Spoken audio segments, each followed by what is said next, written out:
প্রতি আপনার বাচ্চাগুলোর ভবিষ্যৎ কিন্তু মমতা ব্যানার্জি ধ্বংস করছে। একটু মাথায় রাখুন, শিক্ষা যদি প্রপার না আপনার সন্তানগুলো পায়, আগামী দিনে কম্পিটিশনে দাঁড়াতে পারবে না, সমাজ থেকে বিচ্ছিন্ন হয়ে যাবে। সমাজ বিরোধী তৈরি করার চেষ্টা মমতা ব্যানার্জি আপনার হাতে 1000-1200 টাকা দিয়ে আপনার ছেলের হাত থেকে শিক্ষাকে কেড়ে নেওয়ার চেষ্টা করছে। তাই মায়েদের বলবো, বাপেদের বলবো, পলাশী পাড়ার মানুষকে বলবো, 1000-1200 কথা পরে হবে, আগে আওয়াজ তুলুন। প্রাইমারি স্কুলগুলোতে শিক্ষক কবে দেবে? শিক্ষক নাই, ডাস্টার নাই, টেবিল নাই, চেয়ার নাই, শিক্ষার পরিকাঠামো নাই। এই বাচ্চাগুলো যারা স্কুলে যাচ্ছে, সরকারি স্কুলে তারা যাচ্ছে, মিড ডে মিল খেয়ে বাড়ি চলে আসছে, ভবিষ্যৎ তাদের ধ্বংস হচ্ছে। তাই আমাদের আওয়াজ, আমাদের বলার বক্তব্য এটাই যে আপনাদেরকে সিস্টেম পরিবর্তন করতে হবে। এই পলাশী পাড়া স্কুলের দুরবস্থা নিয়ে আওয়াজ তুলবেন কোথায়? আইনসভার মধ্যে আওয়াজটা কে তুলবে? আপনার এমএলএ তুলবে। কিন্তু দুর্ভাগ্য, আপনারা যাকে এমএলএ করে বানিয়েছেন সে তো অনেকটা বছর দেখলাম জেলের মধ্যেই সময়টা কাটিয়ে দিল। শিক্ষার কথা কি বলবে?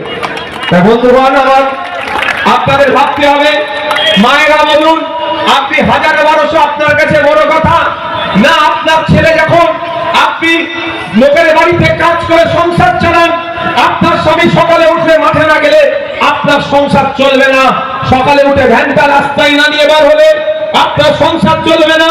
যদি দিন আনে দিন খাওয়া আপনার কষ্ট করে আপনার ছেলেটাকে পড়ালেন, শিক্ষিত হলো, মেধাযুক্ত হলো, আপনার হাতে কিন্তু 1200-1000 টাকা ধরাচ্ছে, কিন্তু আপনার ছেলেটা আর 550 টাকা ফর্ম ফিল আপ করে চাকরি পাবে না।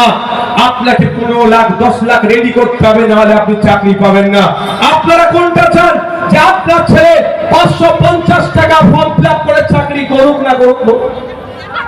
15 লাখ টাকা দেওয়ার ক্ষমতা আছে না মায়েরা? মানিক বাবু রেডি আছে একদম।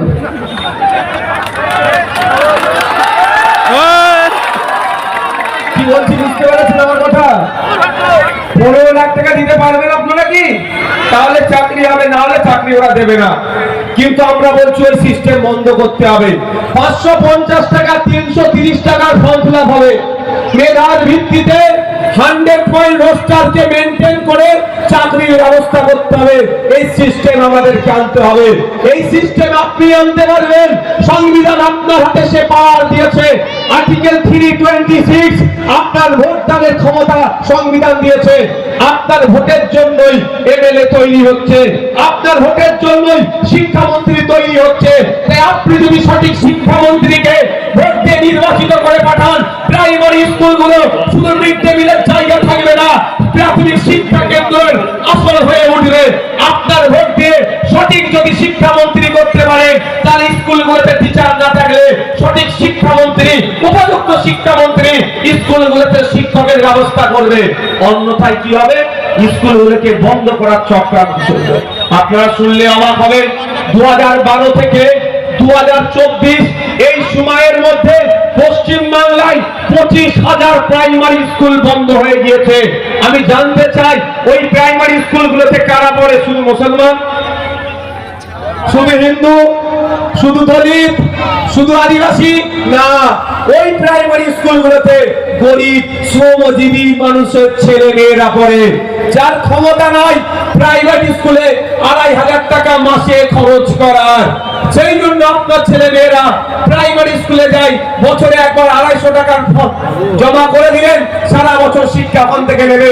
কিন্তু দুর্ভাগ্য আমাদের, আমরা শ্রমজীবী, আমাদের যে সন্তানগুলো প্রাইভেট স্কুলে যেতে পারে না, সরকারি স্কুলে যায়, ওই রকম স্কুল 25,000 পশ্চিম বাংলায় বন্ধ।